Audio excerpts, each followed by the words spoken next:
Hello students, Radhe Radhe. तो हम आज की क्लास में डिस्कस करने वाले हैं ये दोनों क्वेश्चन। इन दोनों क्वेश्चन में क्या करना है?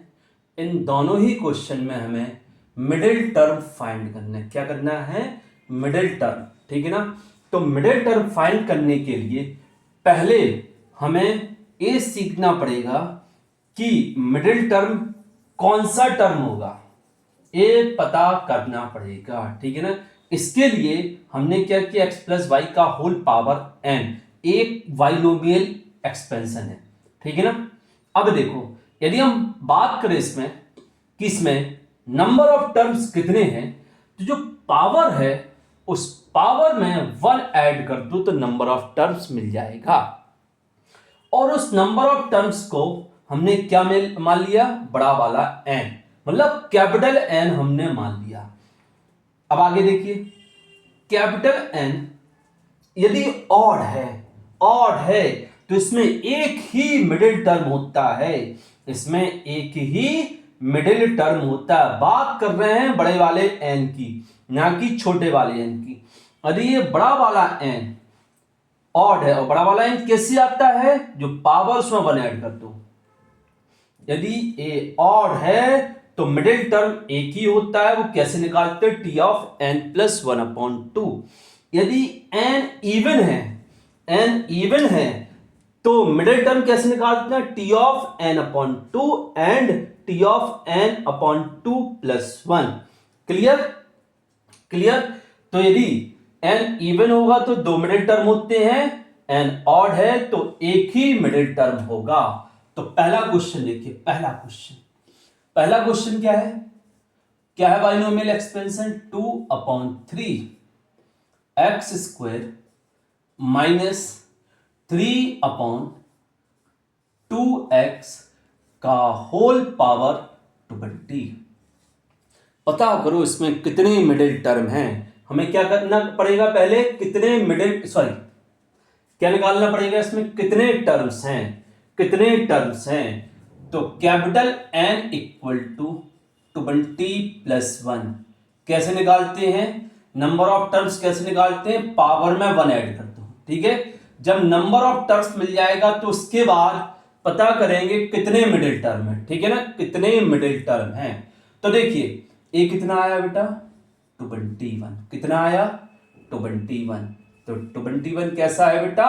ऑड। कैसा है? ऑड। तो जब ऑड है तो इसमें कितने मिडिल टर्म होंगे? यदि एन ऑड है तो एक ही मिडिल टर्म होता है।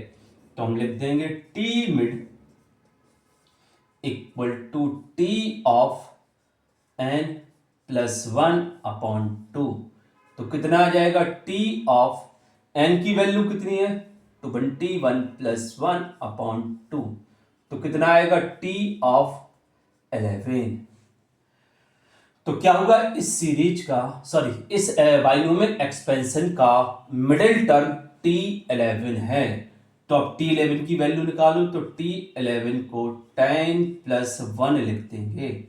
10+1 तो फॉर्मूले के अकॉर्डिंग T ऑफ 10+1 क्या आएगा? पावर कितना है? 20।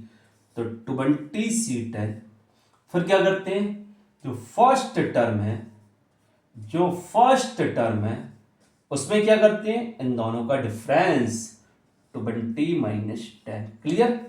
और इसका जो सेकंड टर्म है -3/2x का पावर कितना आता है? जो r होता है, मतलब जो इधर लिखा है। ठीक है? अब ये क्या हो जाएगा? 20C10 इंटू ये पावर कितना आएगा? 10। तो ये हो जाएगा 2 का पावर 10 इंटू एक्स का पावर 20 हो जाएगा अपॉन 3 का पावर 10 इंटू ये माइनस है, पावर इवन है तो माइनस प्लस हो जाएगा। ठीक है? अब इधर 3 का पावर 10 आएगा अपॉन में 2 का power 10 into x to the power 10। इससे एक कैंसिल, और x का पावर 10 से x का पावर 20 कैंसिल होगा। तो कितना आ जाएगा? x का पावर 10। तो पहले वाले क्वेश्चन का मिडिल टर्म क्या होगा, ए वाला मिडिल टर्म होगा। अब हम सेकंड क्वेश्चन का मिडिल टर्म फाइंड करेंगे। तो ये पता करेंगे कितने मिडिल टर्म्स हैं, कितने मिडिल टर्म्स हैं, एक है कि दो हैं। तो इसके लिए हमें पता करना पड़ेगा कि इसके एक्सपेंशन में कितने टर्म्स होंगे, इसके एक्सपेंशन में कितने टर्म्स होंगे, ये पता करना पड़ेगा। ठीक है ना। तो देखो दूसरा क्वेश्चन क्या है बेटा, 3x minus x cube upon 6 का होल पावर 7, इसमें पता करना पड़ेगा कितने मिडिल टर्म होंगे। ठीक है ना। तो पहले पता करो नंबर ऑफ टर्म्स। तो कैपिटल N इक्वल टू 7 + 1, तो कितना आएगा 8। 8 क्या है बेटा, इवन है। क्या है बेटा, इवन। तो इसमें कितने मिडिल टर्म्स होंगे, कितने मिडिल टर्म्स होंगे, दो होंगे। तो T mid equal to T of क्या आएगा, T of ny2 and T of ny2 + 1। तो टी ऑफ n की वैल्यू कितनी है 8, इधर कितना हो जाएगा 4, और इधर कितना होगा 4 + 1 5। तो इसके दो मिडिल टर्म होंगे t4 एंड t5। अब दोनों की वैल्यू निकालते हैं। t4 कैसे निकालेंगे, t3 + 1 लिख देंगे। अब 3 + 1, t ऑफ 3 + 1, यहां पावर कितना 7, तो 7c3।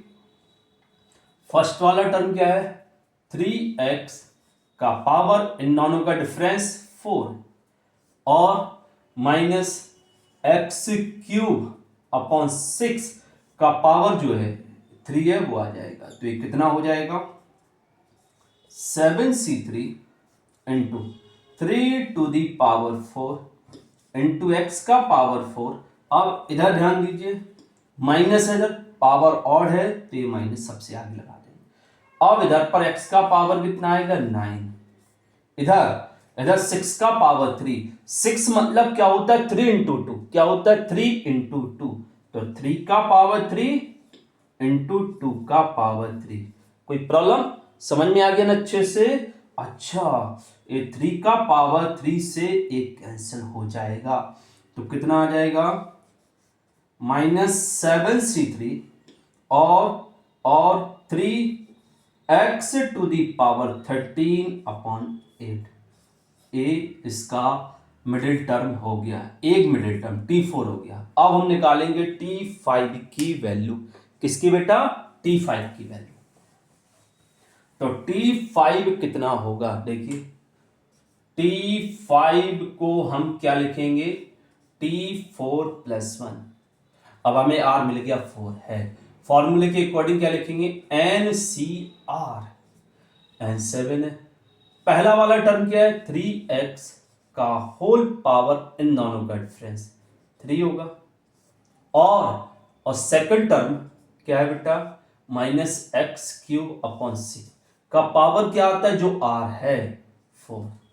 तो ये कितना हो जाएगा 7c4, इसे 3⁻³ लिखेंगे, x का पावर 3 लिखेंगे, पावर 4 है, इधर माइनस है तो ये माइनस प्लस हो जाएगा, इसे x का पावर 12 लिखेंगे।